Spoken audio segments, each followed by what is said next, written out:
Hello friend, welcome to the channel solution.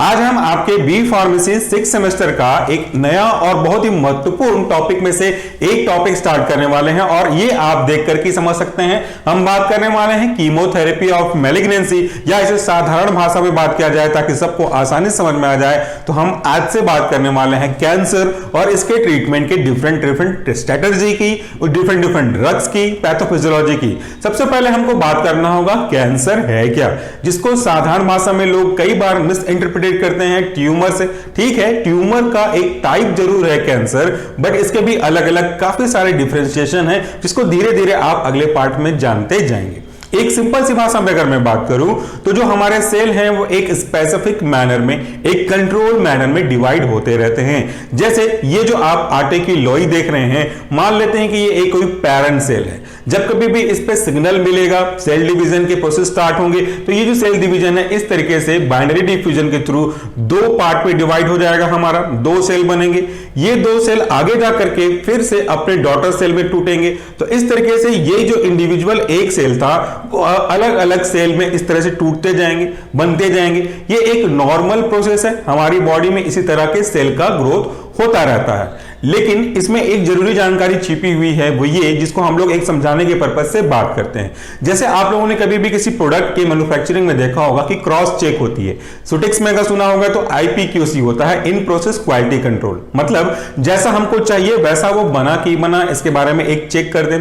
कभी भी आप जब इलेक्ट्रॉनिक अप्लायंसेस लेते हैं तो उसमें लिखा हुआ होता है स्टिकर के साथ ओके टेस्टेड। जो टेस्टेड है, जो सक्सेसफुल है, जो बढ़िया अच्छे से काम कर रहा है, वो आगे जाकर के पैक होकर के आप तक आएगा। जिसमें किसी तरह का डिफेक्ट है उसको रिजेक्ट के थ्रू अलग कर दिया जाएगा। वैसे ही जब इस तरह के सेल में नॉर्मली डिवीजन होता है और ये सब डिवीजन प्रोसेस के अकॉर्डिंगली, हमारी बॉडी के प्रोग्रामिंग के अकॉर्डिंगली होते रहते हैं, तो ये आगे फॉरवर्ड करता है। इस तरह के सेल डिवीजन होते रहते हैं। कभी कभी ऐसा होता है कि हमारी बॉडी कुछ कारणों से एबनॉर्मल सेल को भी रेक्टिफाई नहीं कर पाती और वो आगे बढ़ा देती है स्क्रीन आउट करके, और ये अनरेक्टिफाइड जो सेल है वो कैंसरस सेल का रूप ले सकता है। अब उसमें एक्सेसिव और अनकंट्रोल मैनर में ग्रोथ होने लगेगा। तो यहां पे हम बात कर रहे हैं एक्सेसिव कंट्रोल ग्रोथ की। तो ये जो आपका सेल था अब वो काफी तरीके से मल्टीप्लाई करेगा, काफी सारे बंच में बनने लगेंगे और यही हमारा कैंसर सेल कहलाएगा।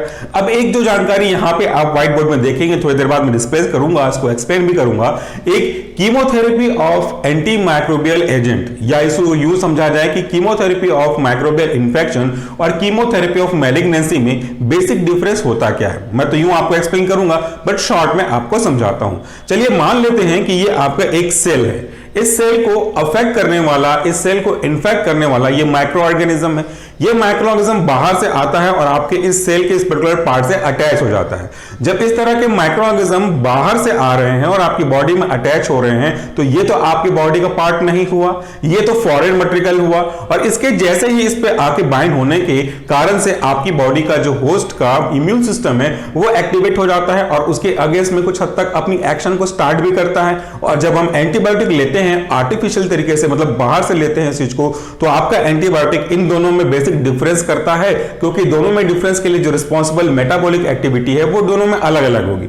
आपकी बॉडी का मेटाबॉलिक एक्टिविटी अलग होगा और इस माइक्रोऑर्गेनिज्म की मेटाबॉलिक एक्टिविटी अलग होगी। जैसा कि आपने सल्फोनामाइड के केस में भी देखा हुआ है, कई जगह आपके डीएनए गायरेज इनहिबिटर के रूप में देखा हुआ है। तो इनकी मेटाबॉलिक एक्टिविटी अलग होने की वजह से हमारा एंटीबायोटिक इस माइक्रोऑर्गेनिज्म को डिस्ट्रॉय करके यहां से निकाल देगा। क्योंकि दोनों अलग अलग हैं, ये फॉरेन पार्टिकल ट्रीट कर रहा है और ये आपकी बॉडी का है, इसलिए दोनों में स्पेसिफिसिटी बहुत अच्छी है एंटीबायोटिक्स की।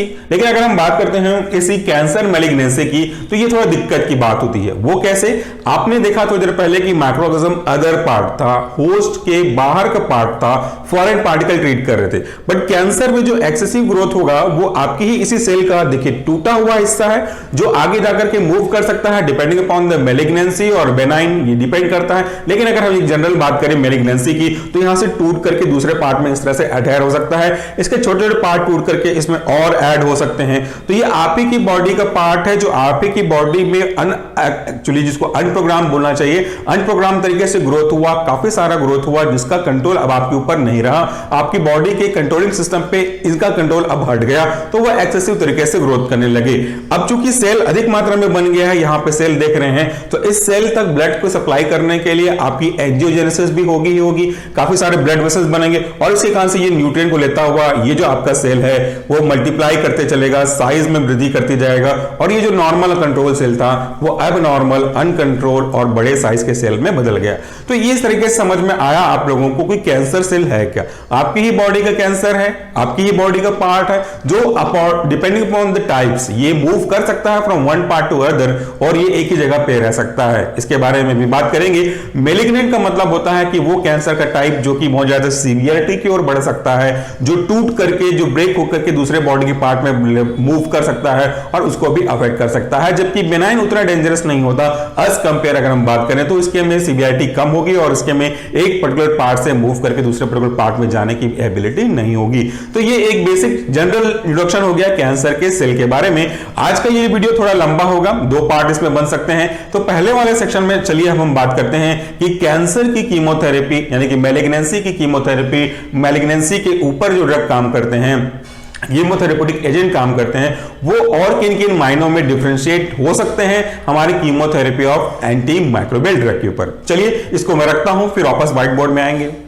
चलिए अब हम बात कर लेते हैं इन 2 सेल्स में क्या डिफरेंशिएट होता है और कैसे ये जो chemotherapy of anti microbial agent है ये डिफर करता है कीमोथेरेपी ऑफ मैलिग्नेंसी के थ्रू।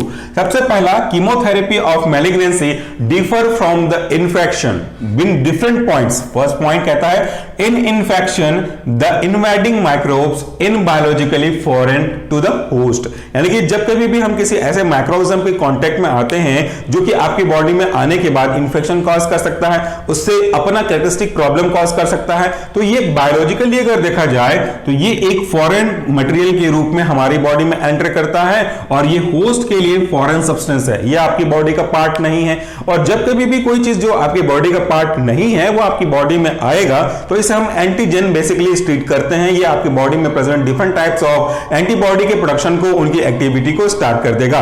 तो ये जो माइक्रो ऑर्गेनिज्म है अब इसके अगेंस्ट में हमारी बॉडी खुद से अपने प्रोटेक्शन के लिए, अपने होस्ट के प्रोटेक्शन के लिए काम करना स्टार्ट कर देगी।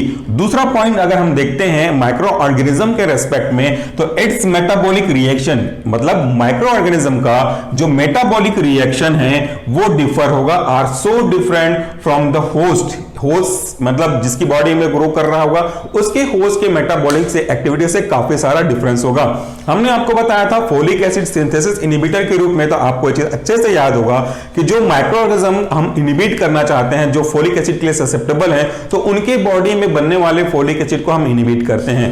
ये जो एंटीबायोटिक है वो उस माइक्रो ऑर्गेनिज्म की फोलिक एसिड के बनने के प्रोसेस को कम करेगा, लेकिन उसका असर ह्यूमन पे नहीं होगा, बहुत ही कम के बराबर होगा, क्योंकि इन दोनों में स्पेसिफिसिटी का अंतर है। ये एक मेजर पॉइंट हो गया। कई सारे एंटीबायोटिक आपने ऐसे देखे, ट्यूबरक्लोसिस में भी देखे, जो उनके एर्गोस्टॉल के सिंथेसिस को अफेक्ट करते हैं, जो कि हमारी बॉडी में कोलेस्ट्रॉल के रूप में पाया जाता है, ना कि एर्गोस्टॉल। तो ये जो डिफरेंस है, जो दो उनमें अंतर करके एबिलिटी रखते हैं, वो उनको हिट कर दे रहे हैं। एक छोटा सा एग्जांपल अगर मैं आपको बोलूं कि आपको अपने और किसी और ह्यूमन बीइंग में डिफरेंशिएट कराना होगा, तो दोनों ह्यूमन बीइंग हैं, लेकिन एक एनिमल और ह्यूमन बीइंग में डिफरेंशिएट करना होगा तो इजीली आप आइडेंटिफाई कर लेंगे। लगभग इसी प्रिंसिपल पे ये जो आपका डिफरेंशिएशन है वो बेस्ड होता है। आगे की बात करें, दैट अ कीमोथेरेप्यूटिक एजेंट में अटैक, जो मैंने कह रहा था कि मेटाबॉलिक एक्टिविटी अलग होने की वजह से हमारा कीमोथेरेप्यूटिक एजेंट जो भी आप इसको यूज कर रहे हैं वो उस माइक्रोऑर्गेनिज्म पे अटैक करेगा, और इसी फिनोमिना को तो हम बोलते हैं सेलेक्टिविटी। सेलेक्ट करने की ability is simply known as a selectivity. आगे बढ़ते हैं, no such clear cut differences, जो अगर हम बात करते हैं इस मैलिग्नेंसी के बारे में, इस कीमोथेरेपी ऑफ मैलिग्नेंसी ड्रग के बारे में, तो देखिए no such clear cut difference has been demonstrated between the malignant and normal cell। एक इन जनरल जो स्टार्टिंग में मैंने आपको बोला कि चेक पॉइंट होता है, वहां से अगर मूव करते हैं तो बहुत ज्यादा अंतर स्टार्टिंग स्टेज पे आपको देखने को नहीं मिलेगा, उनके स्ट्रक्चरल वाइज देखने को नहीं मिलेगा। एबिलिटी वाइज मैं यहां पे बात नहीं कर रहा, मैं उनके आइडेंटिफिकेशन स्ट्रक्चरल वाइज की बात कर रहा हूं, तो आपको ज्यादा अंतर देखने को नहीं मिलेगा। और इसी कारण से ये जो अंतर ना होना है वही आगे जाकर के लैक ऑफ सिलेक्टिविटी की प्रॉब्लम को कॉज करेगा। तो जब दो चीजें डिफरेंशिएट नहीं की जा सकती हैं क्योंकि वो आपकी ही बॉडी का पार्ट है, इसलिए जो इनकी सिलेक्टिविटी होगी कीमोथेरेप्यूटिक एजेंट की वो थोड़ी कम होगी। अब चूंकि मैंने दोनों जगह पे हैज मार्क लगाया हुआ है तो इसको भी समझना बहुत आवश्यक है। थोड़ा सा मैं आपको बैक ले चलता हूं फार्माकोलॉजी 1 में। जब कभी भी हम किसी भी ऐसे ड्रग के बारे में बात करते हैं जो ड्रग हमारी बॉडी में पाए जाने वाले किसी प्रॉब्लम को ठीक करने के लिए यूज करते हैं, तो उस ड्रग की सबसे खास बात, जरूरी प्राइमरी आइडियल क्वालिटी ये होनी चाहिए कि वो ड्रग आपके बॉडी में जाकर के मैक्सिमम से मैक्सिमम डिजायरेबल या इसी को थेरेप्यूटिक इफेक्ट बोल लीजिए वो प्रोवाइड करे और मिनिमम से मिनिमम अनडिजायरेबल या अनवांटेड इफेक्ट प्रोड्यूस करे, तो उस ड्रग की एक्सेप्टेबिलिटी ज्यादा होगी। कुल मिलाकर के कहने का मतलब यह है कि उस ड्रग से हमको अच्छे इफेक्ट की उम्मीद ज्यादा होती है, ना कि उसके अनवांटेड इफेक्ट की। लेकिन जो कैंसर की कीमोथेरेपी वाले ड्रग हैं, इसमें आपने सुना भी होगा जनरली, ये ड्रग ऐसे ड्रग है जो कि हाईली साइटोटॉक्सिक होते हैं। अब यहां भी वापस से हमको फार्माकोलॉजी 1 पे जाना पड़ेगा। तो प्रिंसिपल ऑफ ड्रग एक्शन में भी हमने आपको बताया हुआ था आपका स्टिमुलेशन, आपका डिप्रेशन, आपका रिप्लेसमेंट और आपका साइटोटॉक्सिक ड्रग। तो यहां पे ये जो ड्रग है साइटोटॉक्सिक हैं, जो सेल को किल करने का काम करेंगे। यहां पे तो कोई माइक्रो ऑर्गेनिज्म है नहीं कि जिसको किल करके आप आपकी बॉडी में इंफेक्शन को दूर कर दें। जिसकी वजह से प्रॉब्लम हुआ है वो ही आपकी बॉडी का पर्टिकुलर पार्ट है, आपकी ही बॉडी का सेल है। तो हमको उस सेल के एक्सेसिव और अनकंट्रोल ग्रोथ को तो इनहिबिट करना है, यानी कि सेल को किल करना है, जो कि अब से वो कैंसर सेल के नाम से जाना जाएगा। तो ये एक स्पेसिफिसिटी का मिसिंग है और ये यही कारण है कि जो एंटी कैंसर ड्रग हैं वो आपको नुकसान पहुंचाते हैं। आगे बात करते हैं तो in infection body helps the anti microbial agent with its own defence system. यहां पर रुक दें। जब कभी भी कोई इंफेक्शन किसी माइक्रोऑर्गेनिज्म के द्वारा हमारी बॉडी में पहुंचता है तो हमारी बॉडी में दो चीजें साथ में काम कर रही हैं। एक, उस इंफेक्शन को ठीक करने के लिए आपने एंटी माइक्रोबियल ड्रग लिया ही लिया है। दूसरा, आपकी बॉडी का खुद का अपना एक डिफेंस सिस्टम। तो एंटी माइक्रोबियल एजेंट जिसको आपने लिया और आपकी बॉडी का डिफेंस सिस्टम दोनों मिल करके इस इंफेक्शन के अगेंस्ट में फाइट करते हैं और दोनों कोशिश करते हैं कि जितनी जल्दी ही ये इंफेक्शन ठीक हो सके उतना आपके लिए अच्छा है। तो यहां पे ऐसा सिचुएशन थोड़ा सा हमको कम देखने को मिलेगा। मैं इस पॉइंट को दोबारा रिपीट कर रहा हूं। In the infection, body has the antimicrobial agent with its own defense system in the form of antibodies। हमारी बॉडी उस एंटीजन के लिए एंटीबॉडी बनाएगी। तो एंटीबॉडी बना करके इस एंटीबायोटिक के साथ मिलकर के इस इंफेक्शन के अगेंस्ट में काम कर रही है। साथ ही साथ फैगोसाइटोसिस भी करके अपना इफेक्ट, अपना महत्वपूर्ण योगदान दे रही है। कौन दे रहा है? हमारी बॉडी का डिफेंस सिस्टम। किस किस फॉर्म में? एक एंटीबायोटिक के फॉर्म में, एंटीबॉडीज के फॉर्म में, दूसरा आपका फैगोसाइटोसिस प्रोसेस के थ्रू। फैगोसाइटोसिस भी आप जानते हैं कि एक ऐसा प्रोसेस है जिसमें हमारी बॉडी का डिफेंस सेल इस अनवांटेड मटेरियल को, फॉरेन मटेरियल को इंगल्फ करने का काम करता है। और यहां पे फैगो स्पेसिफिकली डिनोट करता है कि वो पार्टिकल जो है वो सॉलिड में होगा और इसे हम फैगोसाइटोसिस कहते हैं। अगर लिक्विड होगा तो पिनोसाइटोसिस कहेंगे। दोनों को एक साथ मिला दिया जाए, सॉलिड भी इंक्लूड और लिक्विड भी इंक्लूड, तो इसे एंडोसाइटोसिस भी आप कह सकते हैं। लेकिन यहां पे ऐसा तो कुछ नहीं है। आपकी कैंसर सेल में आपकी ही बॉडी उसी को कंट्रोल कर नहीं सकती। ये एक मेजर डिफरेंस हुआ। उसके बाद देखिए, although antibodies have been demonstrated against certain cancer cell. कुछ केस में जब कैंसर सेल होते हैं ऑब्वियसली ये चीजें देखने को मिलेंगी, लेकिन कंपेयर करते हैं हमेशा तो आपको एक को ज्यादा और एक को कम तो दिखाना पड़ेगा। इन जनरल बात करेंगे तो वो फिनोमिना अलग होगा। तो अगर हम बात करते हैं इस कैंसर के केस में, तो कुछ केस में आपकी बॉडी भी एंटीबॉडी बनाना स्टार्ट करती है इन कैंसर सेल के रूप में, लेकिन ये उतने ज्यादा मात्रा में डिफरेंशिएबल नहीं है जैसा कि माइक्रो ऑर्गेनिज्म के केस में देखने को मिलेगा।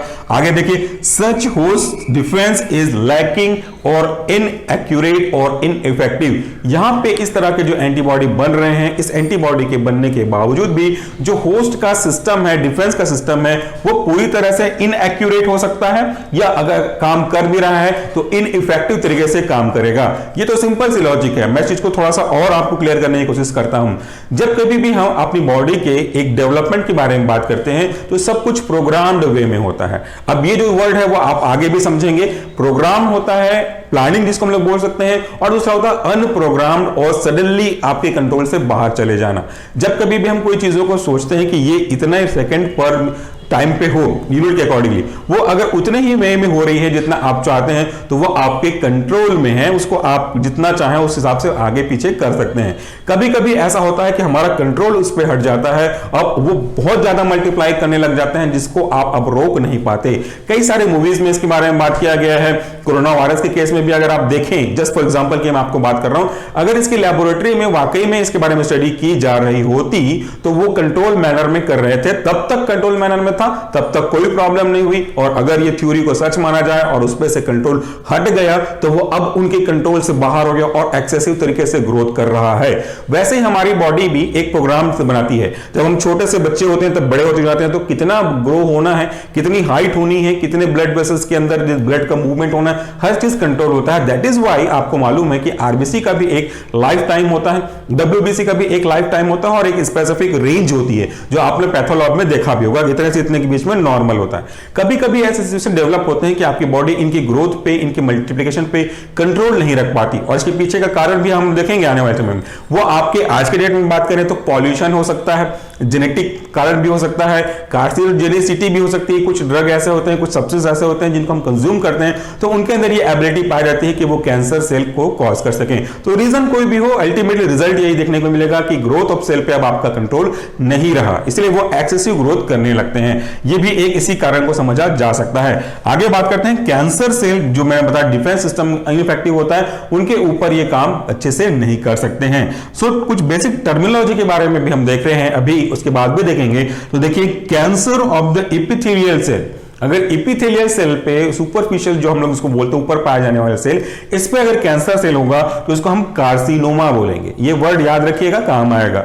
लेकिन अगर ये जो कैंसर है वो नॉन एपिथेलियल सेल, जिसको हम लोग मेसेनकाइमा भी बोलते हैं, इस पे देखने को मिलेगा तो ये अब आपका सार्कोमा कहलाएगा। So carcinoma is different thing, sarcoma is different thing, malignancy is different thing and benign is different thing. ऐसे कई टर्म्स ऐसे आएंगे। ट्यूमर भी एक अलग चीज है और कैंसर भी एक अलग चीज है। तो सारे वर्ड्स हमको सुनने समझने में एक जैसे लगते थे, लेकिन अब से आपको इनके बीच का जो माइन्यूट डिफरेंस है वो भी समझ में आने लगेगा। इसके बाद देखिए फीचर ऑफ कैंसर सेल, जिसको हम लोग डिस्कस ऑलरेडी कर चुके हैं कि कैसे हम समझ में आए, कैसे हम डिफरेंशिएट करें कि ये एक नॉर्मल सेल है और ये एक कैंसरस सेल है। बहुत ही सिंपल सा एक तरीका होता है जिसके बारे में हम देखेंगे इन्वेस्टिगेशन। तो आप उनका जेनेटिक सीक्वेंस स्टडी कर सकते हैं, उनकी बायोप्सी भी कर सकते हैं, या कुछ और भी चीजें हम इन पे करेंगे, लेकिन हम उन पे अभी नहीं जा रहे हैं। हम एक बेसिकली ऊपर से हम बात कर रहे हैं। देखिए, पहला अनकंट्रोल्ड प्रोलिफरेशन, जिस सेल का ग्रोथ होना है, जिसका मल्टीप्लिकेशन होना है, वो एक कंट्रोल मैनर में नहीं होगा।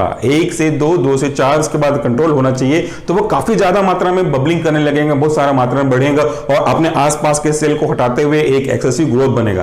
That is why it is converted into a tumour. इसको अगर हम समझें तो यहां पे ऐसे अगर सेल हैं, यहां पे बहुत सारे सेल बनते हैं, तो इस तरीके से एक्सेसिव सेल की वजह से ये आपको देखने को मिल सकता है और यही एक इनका अनकंट्रोल्ड प्रोलिफरेशन है। दूसरा, द डिफरेंशिएशन अगर हो सकता तो बहुत अच्छी बात थी कि ये इस तरह का सेल है तो हमको इसको कंट्रोल करना है, इस तरह का सेल है तो कंट्रोल नहीं करना। लेकिन यहां पे एक दिक्कत है, देखिए, D differentiation and loss of function.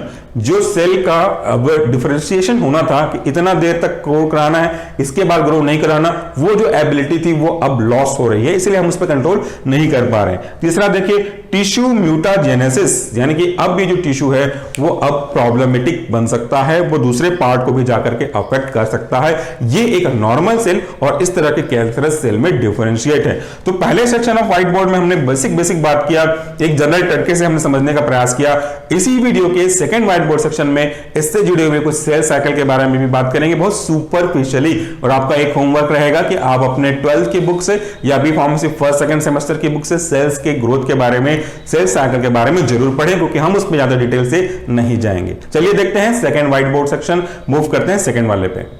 तो चलिए इस वाले व्हाइट बोर्ड सेक्शन में हम बात कर लेते हैं एक सेल के रिप्रोड्यूस करने के पीछे, एक सेल के रेप्लिकेशन करने के पीछे, एक सेल के आपके प्रोलिफरेशन करने के पीछे कौन कौन से स्टेप्स को गुजरना पड़ता है ताकि वो आगे जाकर के एक मदर सेल से डॉटर सेल को बना सके। और इसी को हम लोग कहते हैं सेल साइकिल। ये एक डिटेल में नहीं होगा क्योंकि इसे आपने पहले ही आपके फर्स्ट सेमेस्टर में पढ़ चुका है, तो हम इसके बेसिक पॉइंट के बारे में बात करते हैं। सबसे पहले देखिए, एक नॉर्मल सेल है जो प्रोलिफरेट करता है through the defined cell cycle. यानी कि एक सेल का, जैसा मैं आपको पहले से ही कह रहा था, एक सेल का आगे डॉटर सेल में कन्वर्ट होना, उस डॉटर सेल का फिर से दूसरे सेल में कन्वर्ट होना, फिर से डॉटर सेल, फिर से मल्टीपल सेल, इस तरह का जो पूरा प्रोसेस है वो एक फिक्स्ड, एक डिफाइंड मैनर में होता है और यही तो हमारा सेल साइकिल कहलाता है। इसमें अगर हम देखेंगे cell cycle cause program DNA replication, दो वर्ड बहुत ही इंपॉर्टेंट है, पहला है प्रोग्राम और दूसरा है DNA replication. So what is the meaning of program? जैसा कि हम बात करते हैं कंप्यूटर की भाषा में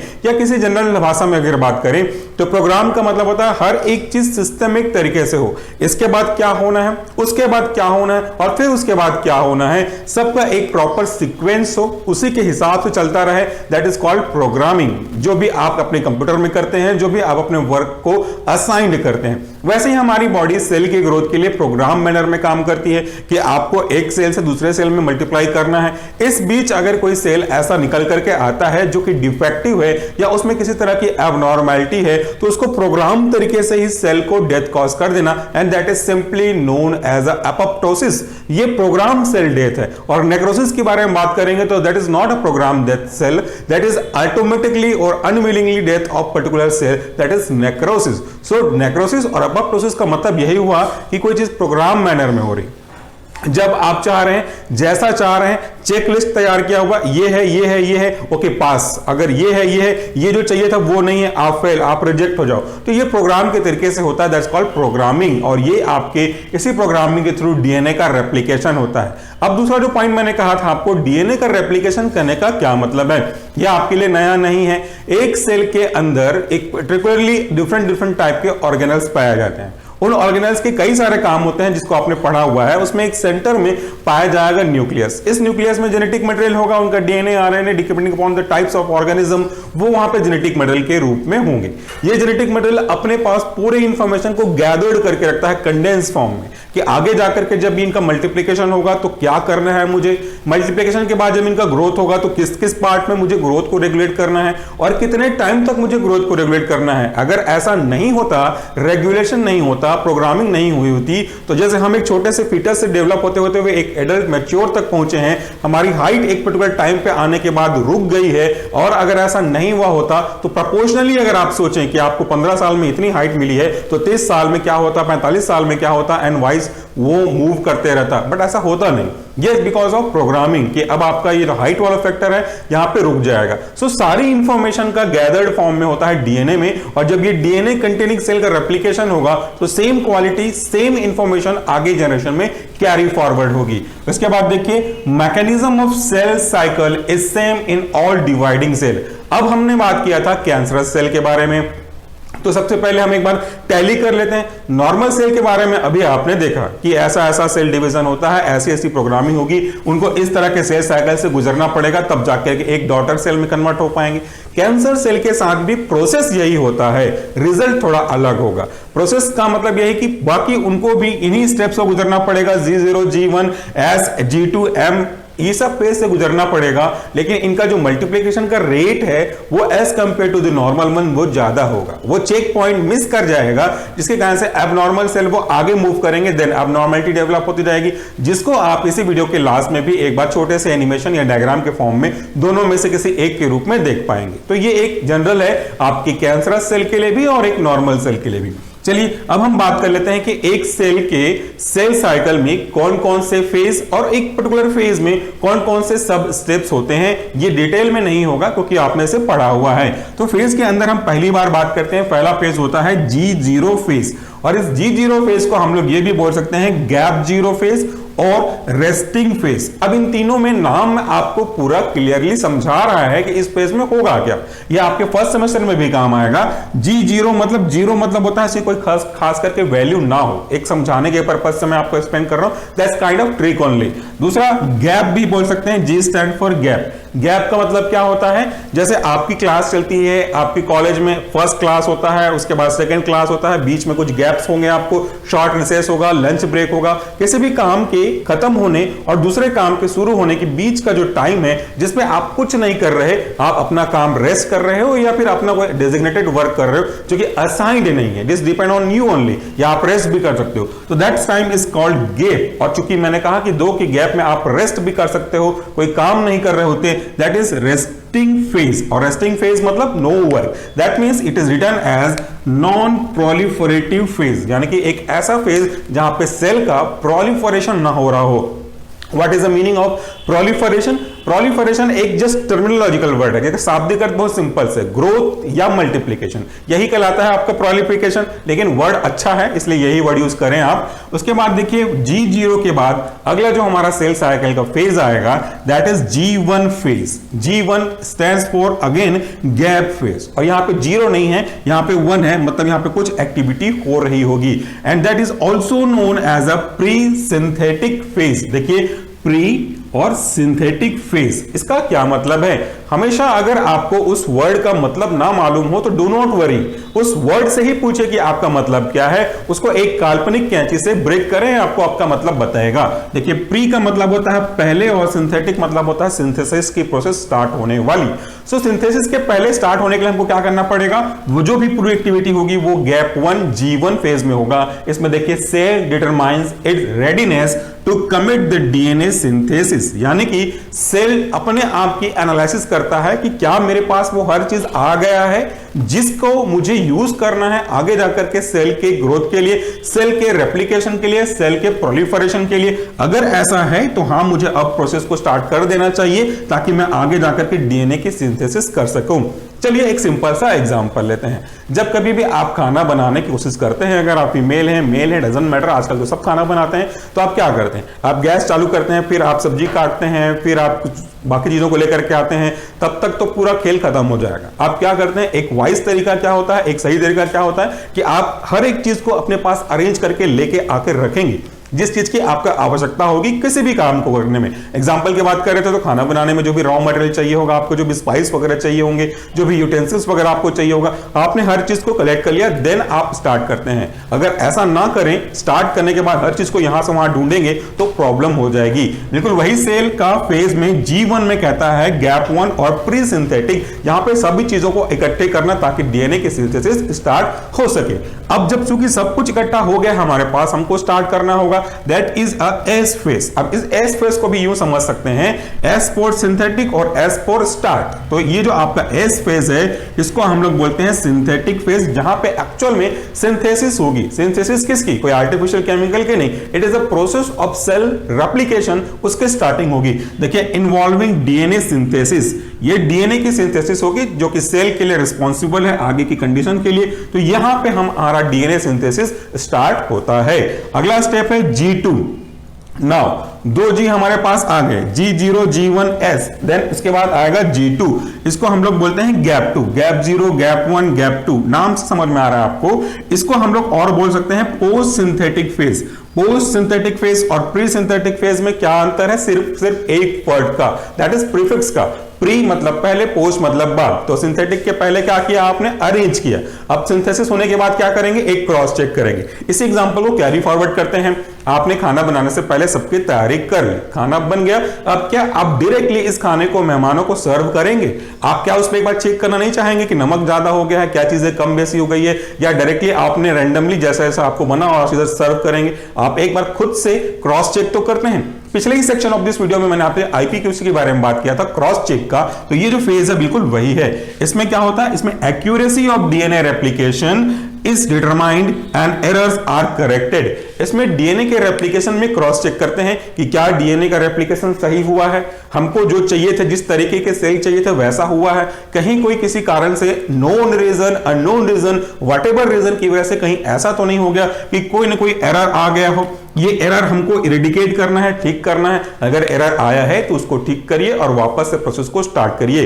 अगर गलती से ये एरर छूट जाता है, बिना चेक हुए आगे बढ़ जाता है, तो यही अब कैंसरस सेल के रूप में काम कर सकता है। इसीलिए ये जो फेज है वो बहुत जरूरी है। इस एग्जांपल में भी आप देखें, अगर आपने गलती से क्रॉस चेक करा भी ना, उस चीज को आगे फॉरवर्ड कर दिया, तो आपके खाने में अगर गलती से नमक ज्यादा हो गया तो वो आपको वापस से करेक्ट करना पड़ेगा। जो भी आप चीजें यूज करती हैं डाइल्यूट करने के लिए वो करना पड़ेगा, फिर जाकर के आप उस चीज को परफॉर्म कर पाएंगे। और गलती से नमक कुछ ज्यादा ही जल गया जिसको आप करेक्ट नहीं कर पाएंगे, that is totally waste, no use. तो समझ लीजिए यही भी सेल हमारा कैंसर सेल है, अगर ये ठीक नहीं हो पाता तो अब आपके यूज नहीं है, आपको पूरा डिस्ट्रॉय करना पड़ेगा उस पूरे चीजों को। आगे बढ़ते हैं, तो अगला जो हमारा मेन फेज है that is called M phase. अब मैंने इसको मेन फेज बोल दिया है, इसलिए आप इसको शॉर्ट से एम से भी ट्रिक के रूप में याद कर सकते हैं। वैसे इसको हम लोग बोलते हैं माइटोटिक फेज, जहां पे सेल डिवीजन का एक्चुअल प्रोसेस होगा। इसमें क्या होता है, replicated chromosome are separated into 2 nuclei for the 2 daughter cell and G1 cell, हम इसको पहले वाले सेल से भी बोल सकते हैं। जैसा मैंने आपको कल इसी वीडियो के सेक्शन में दिखाया था कि एक आटे को ब्रेक करके मैंने 2 सेल के रूप में बनाना स्टार्ट किया, तो ये भी पूरा प्रोसेस आप जानते ही हैं। यहाँ पे मैंने लिखा भी हुआ है कौन कौन से phase, prophase, metaphase, anaphase, telophase, ये पूरा फेज जानते हैं। क्रोमेटिन स्टार्ट होते हैं, कंडेंस होते हैं, एक लाइन में आती है, दोनों खिंचते हैं, दोनों सेपरेट होते हैं, और साइटोकाइनेसिस के द्वारा आपके फाइनली इस तरह से साइटोकाइनेसिस के थ्रू अलग अलग हो जाते हैं। ये पूरा प्रोसेस है और ये पूरा प्रोसेस इसी फेज में होते हैं। सो रेप्लिकेटेड क्रोमोसोम जो ऑलरेडी इस एस पे से सिंथेसाइज होकर रेप्लिकेटेड हो गए हैं, वो सेपरेट होते हैं किसमें, 2 न्यूक्ली में। 2 न्यूक्ली में सेपरेट हो गए, फिर वो आगे जाकर के 2 डॉटर सेल बनाएंगे, और ये पूरा प्रोसेस आगे से G1 में भी जा सकता है और कुछ केस में G0 में भी जा सकता है। दिस सेल में री एंटर द सेल साइकिल। अभी जो डॉटर सेल बने हुए हैं, अब डॉटर सेल वापस से आपके सेल साइकिल में जाएंगे। वो अब डॉटर सेल से मैच्योर होने के बाद एक मदर सेल के रूप में बन सकते हैं, फिर मदर सेल रेप्लिकेट करेगी, प्रोलिफरेट करेंगे, फिर डॉटर सेल बनेगा। सो ये साइकिल है। साइकिल का मतलब ये तो होता है कि जहां से शुरू हुआ वो वहां पर से खत्म होगा, फिर वो चीज वहां से शुरू होगी, फिर वहां पे खत्म होगी, वो कंटिन्यूअसली चलते रहेगा। That is simple meaning of cycle. तो यहां पे ये चलता रहेगा। सो ये हो गया आपका G0 फेज में भी जा सकता है। द दे सेल साइकिल में पास into the G0 phase, resting phase में भी जा सकता है, या आपके G1 प्री सिंथेटिक फेज में भी जा सकता है, डिपेंडिंग अपॉन द टाइम्स। उसके बाद अगला हमारा जो मेन पार्ट है, वैसे तो इसका इंक्लूड नहीं होना है, लेकिन जनरली मैंने आपको ऐड कर दिया है। ये जो एम फेज है, माइटोटिक फेज है, जिसमें आप जानते हैं कि एक सेल 2 सेल में डिवाइड होता है। इसके अलग अलग फेज के अंदर भी अलग अलग स्टेप हैं। जैसे बेसिकली ये 4 फेज में होता है। अगर हम फेज के बारे में बात करें, कुछ लोगों को उसको 5वां फेज में ऐड कर देते हैं, that is not actually correct. So पहला जो डिस्टिंक्ट फेजेस होते हैं उसमें देखिए प्रो फेज, ये भी आप इमेज में देख पाएंगे या आपने पहले से पढ़ा भी होगा। प्रो फेज होता है, दूसरा मेटा फेज होता है, देन एना फेज, देन टीलो फेज, और आखिरी में इसका साइटोकाइनेसिस, जहां पे एक सेल कंप्लीटली अलग अलग हो जाता है, 2 सेल में बदल जाते हैं। किसी चीज को आप क्ले को तोड़ेंगे, आटे की लोई को तोड़ेंगे, तो जैसे टूटता जाता है, बिल्कुल वैसा ही हमारा जो सेल है अब फाइनली एक डॉटर सेल के रूप में बन जाता है। फिर ये आगे आपके सेल साइकिल में री एंटर कर सकता है। ये एक जनरल बात हो गई। अब अगर आपके दिमाग में ये चीज चल रहा होगा, चलना भी चाहिए, कि ये चीजें हमने क्यों पढ़ी। सोचिए आप, अगर ये चीजें पढ़ें कि इसका फायदा क्या होता है। ये पूरे सेल का साइकिल है, ये एक नॉर्मेलिटी की तरह से होता रहता है। तो अगर कोई कैंसर सेल होगा तो भी वो यही स्टेप को फॉलो करेगा। देखिए ना, यहां पे लिखा हुआ है सेल डिवीजन, जो सेल साइकिल है वो आप सभी के सेल के लिए एक जैसा होगा। तो जो कैंसर सेल है वो इसी तरीके को फॉलो करेगा, हालांकि स्पीड थोड़ी ज्यादा होगी, कंट्रोल नहीं होगा, अनकंट्रोल्ड मैनर में होगा, एक्सेसिव मैनर में होगा, प्रोसेस तो यही फॉलो करेगा। सो हमको अगर उस सेल को ग्रोथ नहीं होने देना है तो आपको इन्हीं स्पेसिफिक सेल साइकिल को अफेक्ट तो करना ही पड़ेगा, ताकि आप उस स्टेप पे उसको रोक सके और उसके मल्टीप्लिकेशन को रोक दे। इसी के हिसाब से जब हम आगे के पार्ट में एंटी कैंसर ड्रग का क्लासिफिकेशन देखेंगे तो आप पाएंगे कि एंटी कैंसर ड्रग को काफी सारे तरीके के हिसाब से क्लासिफाई किया गया है। उनमें से एक तरीका यह भी है on the basis of cell cycle specificity. तो वहां पे आप देखेंगे कि कौन से पर्टिकुलर सेल साइकिल में किस तरह का ड्रग काम करता है। तो जिस ड्रग का सेल साइकिल जो होगा, उस सेल साइकिल के बीच में, यानी कि उस सेल साइकिल में हो क्या रहा होगा, यह भी तो जानना बहुत जरूरी है। इसीलिए मैंने आपके लिए यह पॉइंट को भी इसमें इंक्लूड किया। तो जैसा हमने कि व्हाइट बोर्ड सेक्शन में देखा, किसी भी सेल का, चाहे वो नॉर्मल सेल हो चाहे वो कैंसरस सेल हो, इनको आगे जाकर के डॉटर सेल बनाने के लिए एक स्पेसिफिक टाइप ऑफ साइकिल से गुजरना पड़ेगा, जिसे हम सेल साइकिल कहते हैं। इन्हीं सेल साइकिल के थ्रू फाइनली एक जो आपका मदर सेल है, पेरेंट सेल है, वो डॉटर सेल में कन्वर्ट होते रहते हैं। तो सबसे पहले तो मैं आपको एक पार्ट दिखा दूं जिसको हमने डिस्कस भी किया है कि कौन कौन से फेज होते हैं। तो देखिए, सबसे पहले हम बात करते हैं G0 फेज के बारे में। G0 फेज के बाद हमारा जो दूसरा फेज फेज आता है वो है हमारा G1 फेज। ये जो फेज है उनके बारे में हमने ऑलरेडी डिस्कस किया हुआ है। G0, G1, उसके बाद हमारा S फेज आता है जहां पे डीएनए का रेप्लिकेशन होना स्टार्ट हो जाता है। इस एस फेज के बाद G2 फेज आता है और फाइनली हमारा जो मेन फेज जिसके बारे में मैंने आपको कहा उसे हम एम फेज कहते हैं और इसी एम फेज में सेल का डिवीजन होता है। इस एम फेज को हम लोग बोलते हैं माइटोसिस फेज, यानी कि यहाँ पे जो सेल है वो आगे जाकर के कन्वर्ट हो जाता है डॉटर सेल में। लेकिन इसके पीछे भी कई सारे स्टेप से गुजरना पड़ेगा। उनमें जो हमारा पहला फेज है यह है आपका प्रोफेज, दूसरा है वो है आपका मेटाफेज, तीसरा है आपका एनाफेज, चौथा है टीलोफेज और इन सब के बाद फाइनली साइटोकाइनेसिस होगा। तो चलिए अब हम इसी एम फेज के जितने भी सेगमेंट्स आपने देखे 4 पार्ट, इसको देखें राइट साइड के डायग्राम के थ्रू कि उसमें होता क्या होगा। पहला जो फेज है इसे हमने बोला प्रोफेज का। तो इस प्रोफेज में क्या होता है, ये देखिए एक सेल है। इस सेल, ये जो स्ट्रक्चर देख रहे हैं वो आपका सेल है। इस सेल के अंदर न्यूक्लियर मेम्ब्रेन है। ये जो न्यूक्लियर मेम्ब्रेन है वो न्यूक्लियर को कवर करने का काम करते हैं। इस न्यूक्लियर मेम्ब्रेन और इस सेल के अंदर जो बीच में स्ट्रक्चर देख रहे हैं ये येलो कलर का जो हम लोग देख सकते हैं, इसको हम लोग बोलते हैं सेंट्रियोल। और उसके नीचे ये जो इस तरह के आपको स्ट्रक्चर दिख रहे हैं जिगजैग कंडीशंस में, इनको हम बोलते हैं माइटोटिक स्पिंडल, यानी कि एक प्रकार से बोले जाए धागे जैसा स्ट्रक्चर। इस न्यूक्लियर मेम्ब्रेन के अंदर जो आप इस तरह के स्ट्रक्चर देख रहे हैं, इन स्ट्रक्चर को अब हम बोलने वाले हैं। पहले कुछ और बोलते थे, क्रोमैटिन बोलते थे, अब फाइनली ये क्रोमैटिड कहलाते हैं, जो कि ऑलरेडी क्या हो चुके हैं, रेप्लिकेटेड क्रोमोसोम। रेप्लिकेटेड क्रोमोसोम को हम क्रोमैटिड कहते हैं। इस क्रोमैटिड के 2 पेयर के बीच में एक छोटा सा यहाँ पे आप डॉट देख पा रहे हैं, इसे हम सेंट्रोमियर कहते हैं। ये सेंट्रोमियर 2 क्रोमैटिड को आपस में जोड़ने का काम करता है। तो ये आपका पहला फेज है, प्रोफेज। इसके बाद क्या होगा, इसके बाद ये जो सेल है अगले फेज में पहुंचेगा, एम फेज के अगले फेज में, जिसको हम लोग मेटाफेज कहते हैं। ये पूरा एम फेज के अंदर ही हो रहा है। तो यहाँ पे देखिए अब हमको बाहर से मतलब नहीं, अब यहाँ पे ये जो हमारे माइटोटिक स्पिंडल थे वो अलाइंड हो गए हैं कॉर्नर ऑफ द सेल में।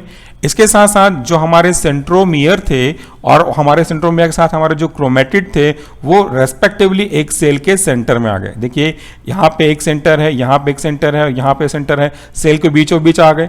अब हमारे जो माइटोटिक स्पिंडल थे ये इस तरीके से फैलना स्टार्ट किए और इनकी ओर बढ़ रहे हैं। इससे ये उनके साथ अटैच हो जाएंगे। तो इस फेज में ये चीजें तैयारी होती हैं, इस फेज में पूरा प्रिपरेशन होता रहता है। इसके बाद जो अगला फेज है वह है आपका एना फेज। ये पूरे फेज में वापस रिपीट कर रहा हूं, एम फेज का ही सब टाइप है, उसके अंदर के ही बेसिक स्टेप्स हैं। अब यहां और यहां में अगर आप कंपेयर करें तो बहुत सिंपल सा अंतर देखेंगे। मैंने आपको एक वीडियो में भी बताया था कीमोथेरेपी ऑफ एंटीबायोटिक के केस में ये जो स्पिंडल हैं ये इनको अपनी तरफ पुल कर रहे हैं। देखिए ये जो स्पिंडल हैं ये आपके सेंट्रोमियर को अलग करते हुए आपके इसी क्रोमैटिड को हिस्से को खींच रहे हैं। तो यहाँ पे जो एक्स के फॉर्म में आपको दिख रहा था, जस्ट मैं आपको एक्सप्लेन करने के लिए बोल रहा हूँ, वो एक हिस्सा इस तरीके से अलग हो गया। तो एक हिस्सा इस तरफ आया, एक हिस्सा इस तरफ गया, तो सिस्टर क्रोमैटिड बनना शुरू हो गए, सिस्टर क्रोमैटिड सेपरेट होना स्टार्ट हो गया। ये इस पॉइंट की खास बात है। अगला जो स्टेप है वह है हमारा टीलोफेज, एम फेज का फाइनल स्टेज। यहां पे अब आप देख रहे हैं कि सेल थोड़ा सा साइज में बड़ा हुआ और सेल में थोड़े से इस तरह से कर्व आपको देख रहे हैं जो कि आगे जाकर के इनके डिवीजन के लिए काम करने में मदद करेगा। और एक सबसे बड़ी और इंपॉर्टेंट बात इस फेज की कि जो न्यूक्लियर मेम्ब्रेन है वो रीफॉर्म होना शुरू हो रहे हैं। इस रीफॉर्म को ध्यान दें, यानी कि नए बनने लगे। यहाँ पे न्यूक्लियर मेम्ब्रेन था पहले वाले में, दूसरे वाले में डिसअपियर, तीसरे वाले में है ही नहीं आपके एना फेज में। अब देखिए ये छोटे छोटे जो आपको स्ट्रक्चर दिख रहे हैं ये न्यूक्लियर मेम्ब्रेन को रीफॉर्म करना शुरू कर रहे हैं। ये रीफॉर्म क्यों कर रहे हैं? क्योंकि जब आगे जाकर के ये सेल डॉटर सेल में कन्वर्ट होगा, 2 आइडेंटिकल सेल में कन्वर्ट होंगे, तो उनको भी तो पहले के जैसा ही इस तरह का न्यूक्लियर मेम्ब्रेन देना पड़ेगा। तो इस तरीके से आखिरी टीलोफेज में ये चीजें बननी शुरू होती हैं। और इसके बाद आखिरी जब आएंगे, it is not a part of that, but cytokinesis के प्रोसेस में ये जो सेल है इस तरीके से अपना सेपरेशन करता है। ये देखिए सेपरेट होने की तैयारी कर रहे हैं और फाइनली ये सेपरेट आउट हो जाएगा एक डॉटर के सेल में, और हर एक के पास अपना अपना क्रोमोसोम का ये जो पार्ट है वो आ जाएगा और आपका ये जो माइटोटिक स्पिंडल थे वो अब यहां से गायब हो जाएंगे। तो ये एक बेसिक स्टेप्स थी। इसका यूज भी बहुत इंपॉर्टेंट है। मैंने आपसे कहा भी था व्हाइट बोर्ड में इसका यूज कहां पे होगा। चलिए मैं आपको ये भी बता दूं इसका फायदा क्या होगा। हम आपको कंपेयर करने के लिए दो चीजें दिखा रहे हैं। आप अभी जो देख रहे हैं ये है नॉर्मल सेल, इसको मैंने नाम से समझाने के लिए मदर सेल लिखा हुआ है क्योंकि इसी से आगे जाकर के 2 डॉटर आइडेंटिकल सेल बनेंगे। तो प्रोसेस देखिए, आपने जो अभी देखा एस फेस, उसके बाद एम फेस, उस पूरे प्रोसेस के अकॉर्डिंगली ये जो एक सेल है वो 2 सेल में डिवाइड होने के प्रोसेस से गुजरता है, अभी डिवाइड हुआ नहीं। फाइनली पूरा फेस फॉर करने के बाद डिवाइड हो जाते हैं और ये 1 और ये 2 यानी कि एक डॉटर सेल और दूसरा डॉटर सेल जो कि दोनों हूबहू वैसे हैं जैसा कि पहला मदर सेल था, इसलिए 2 आइडेंटिकल डॉटर सेल बन गए। अब ये एक पहला स्टेप है, इसी स्टेप को फॉलो करते जाएंगे और ये मल्टीप्लिकेशन होता जाएगा कंट्रोल्ड और प्रोग्राम्ड मैनर में। तो ये वाला भी फिर से सेल डिवीजन की ओर जाएगा और 1 और 2 डॉटर आइडेंटिकल सेल में बनाएंगे, तो ये आपका दूसरा वाला फेज हो जाएगा। सेम ये भी सेल जाएगा इस तरह के प्रोसेस से फॉलो करते हुए और यहाँ पे आइडेंटिकल सेल बनेंगे। यहाँ पे सब कुछ ओके चल रहा है। जस्ट मान लेते हैं कि अगर यहाँ पे कोई प्रॉब्लम होती तो यहाँ पे आपने देखा कि रेक्टिफिकेशन होता है तो इसको रेक्टिफाई कर दिया जाता, या अगर ये सही नहीं था तो इसको डिस्ट्रॉय कर दिया जाता। तो इनके डिस्ट्रॉय करने के बाद आप इस काम को कर सकते थे। जबकि दूसरी ओर आप ये जो सेल देख रहे हैं ये पिंक कलर में, this is cancer cell. So cancer cell में अनकंट्रोल और एक्सेसिव ग्रोथ होते हैं, इसलिए कुछ स्टेप में तो ये चीज़ सेम टू सेम चलेगी। जैसे कि आप यहाँ पे देख रहे हैं ये अलग हुआ, 2 सेल बन गए, लेकिन इसके बाद आप अनगिनत तरीके से बनता हुआ देख रहे हैं। यहाँ पे 1 के बाद 2 बनना था, 2 नहीं बन पाए पूरी तरीके से, 1 2 3 4 ऐसे अनगिनत बनने लग गए, मल्टीप्लाई होने लग गए। यहाँ पे देखिए अनकंट्रोल मैनर में है, तो ये जो पूरा क्लस्टर आप यहाँ से देख सकते हैं ये एकदम अनकंट्रोल मैनर में हो रहा है और ये है हमारा कैंसर सेल। तो हम जो सेल साइकिल के फेज देखें, अगर उनमें से हम किसी को स्टॉप करते हैं तो आगे जाकर के इस कंडीशंस को हम थोड़ा सा कंट्रोल कर सकते हैं।